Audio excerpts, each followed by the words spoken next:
36 वर्षाचा विश्वास असणारे ठिकाण म्हणजे महावीर ड्रेसेस.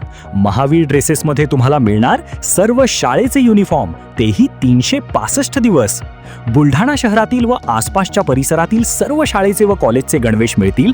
प्रबोधन विद्यालय, शिवाजी विद्यालय, एडेड हायस्कूल, बाल शिवाजी कॉन्व्हेंट या शाळेचे सर्व बदललेले नवीन गणवेशचा रेडी स्टॉक उपलब्ध आहे. School bag, tiffin bag, water bottle, झील कंपनीचे रेनकोट, सिटीजन कंपनीची छत्री, back covers, school sweater, tie, belt व सॉक्स, सर्व शाळेचे ब्लेझर व वेस्ट कोट मिळतील. Chhatrapati Shivaji Maharaj market, Malkapur road, Buldhana.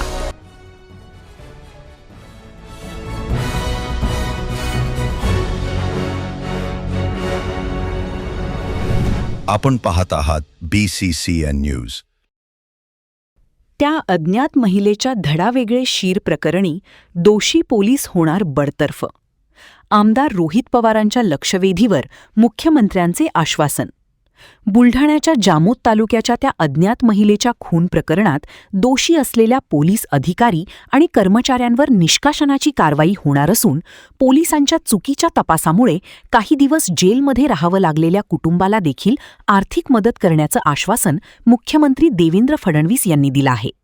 याच संदर्भात आमदार रोहित पवार यांनी सभागृहात लक्षवेधी मांडली होती, ज्याला उत्तर देताना मुख्यमंत्री देवेंद्र फडणवीस यांनी आश्वासन दिलं आहे.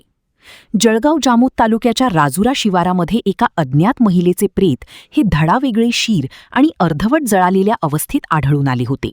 या प्रकरणी पोलिसांनी मध्य प्रदेशातील बेपत्ता असलेल्या मुलीचा भाऊ आणि वडिलांना अटक करून त्यांनी स्वतःच्या मुलीची हत्या करून जाळल्याचा निष्कर्ष लावत पोलिसांनी दोघेही बापलेकाला 20 दिवस जेलमध्ये पाठवले होते. मात्र मृतक दाखवलेली मुलगी पोलिसांसमोर जिवंत उभी राहिल्याने या प्रकरणाला वेगळीच वळण मिळाली आणि त्यानंतर पोलिसांवर विविध कारणाचा ठपका ठेवत स्थानिक गुन्हे शाखेच्या 4 अधिकारी कर्मचाऱ्यासह जळगाव पोलीस स्टेशनच्या ठाणेदार अशा 6 जणांना निलंबित करण्यात आले होते. 6 अधिकाऱ्यांचं निलंबन झाल्यानंतर या संपूर्ण प्रकरणाचा अजून तपास करून दोषी असलेल्या पोलिसांवर निष्कर्षणाची कारवाई केली जाणार आहे. सोबतच निर्दोष असलेल्या पितापुत्रांना देखील आर्थिक मदत करण्याचं आश्वासन देण्यात आलं आहे. चूक केली नसेल तर चूक केली आहे ते खरं गोष्टी लोकांसमोर अध्यक्ष महोदय आल्या पाहिजे असं आमचं मत आहे. आणि त्याच्याच बरोबर माझे काही उपप्रश्न आहेत की फक्त काही लोकांना निलंब करून हा विषय संपणार आहे का? त्यांच्यावर जी काही कारवाई केली गेली निलंब सस्पेन्शनची ती योग्य आहे का त्याच्यापेक्षा कडक कारवाई केली जावी असं होम मिनिस्टर साहेबांना वाटतं, हे त्यांनी त्या ठिकाणी सांगावं. त्यामुळे आमचं मत आहे की या सर्व अधिकाऱ्यांना बरखास्त त्या ठिकाणी करण्यात यावं, जेणेकरून एक मेसेज जाईल पोलीस डिपार्टमेंटमध्ये लोकांमध्ये की असं चुकीच्या कारवाई त्या ठिकाणी झाल्या तर पोलीस बरखास्त सुद्धा होऊ शकतात. दुसरा मुद्दा या ठिकाणी अध्यक्ष महोदय आम्हाला जो मांडलेला आहे की जी महिला ज्याचा मृतदेह तिथं सापडलेला आहे त्यासाठी सरकार कारवाई करते. आम्ही पोलिसांना तिथं भेटलो, त्यांनी सुद्धा आम्हाला सांगितलं की आम्ही काय प्रोसेस तिथं करत आहोत. फक्त होम मिनिस्टर साहेबांनी, मुख्यमंत्री साहेबांनी आम्हाला सांगावं की तो तपास किती दिवसामध्ये लागू शकतो एवढं फक्त इथं सांगण्यात यावं. आणि त्याच्याचबरोबर जे पीडित कुटुंब आहे ज्यांच्यावर जोर जबरदस्ती करण्यात आली, टॉर्चर करण्यात आलं, अशा गरीब कुटुंबाला सरकारकडनं टॉर्चर केलं म्हणून त्यांना 5 ते 10 लाख रुपये ही मदत म्हणून तिथं दिली जाऊ शकते का, असे 3 प्रश्न आमचे आहेत. माननीय अध्यक्ष महोदय, सन्माननीय सदस्य रोहित पवार यांनी जो मुद्दा उपस्थित केला आहे ही वस्तुस्थिती आहे आणि अतिशय लाजिरवाण्या पद्धतीनं या ठिकाणी पोलिसांनी काम केलेलं आहे. एक जी बेपत्ता अशा पद्धतीनं जिच्याबद्दल मिसिंगची केस होती, एक बॉडी सापडल्यानंतर ही तिचीच बॉडी आहे अशा पद्धतीचा त्या ठिकाणी दावा करून त्याच्या कुठल्याही टेस्ट कन्क्लूड न होता त्याची चौकशी केल्याचं दाखवलं आणि त्या मुलीच्या भावाला आणि वडिलांनाच त्यांनीच तिचा खून केला अशा पद्धतीने पकडलं पोलिसांनी. आणि त्यानंतर ही जी मुलगी आहे ही जिवंतच होती. ती मुलगी स्वतः पोलीस स्टेशनला हजर झाली आणि त्याच्यानंतर त्यांना सोडावं लागलं.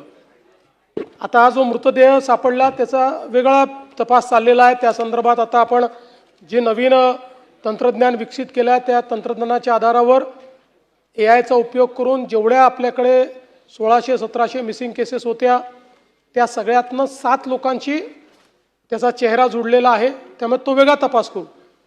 पण या पर्टिक्युलर केसच्या संदर्भात पोलिसांचं वागणं हे अतिशय चुकीचं होतं.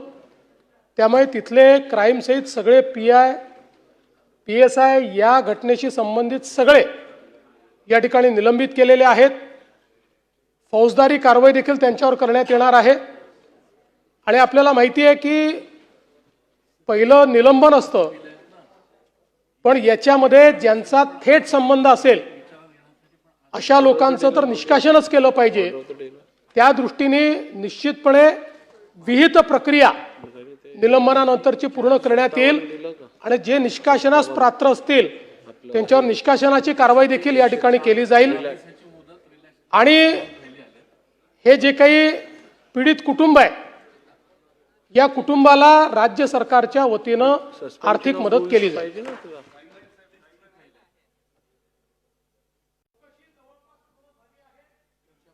या संदर्भातली विभागीय चौकशी देखील 3 महिन्यात पूर्ण केली जाईल.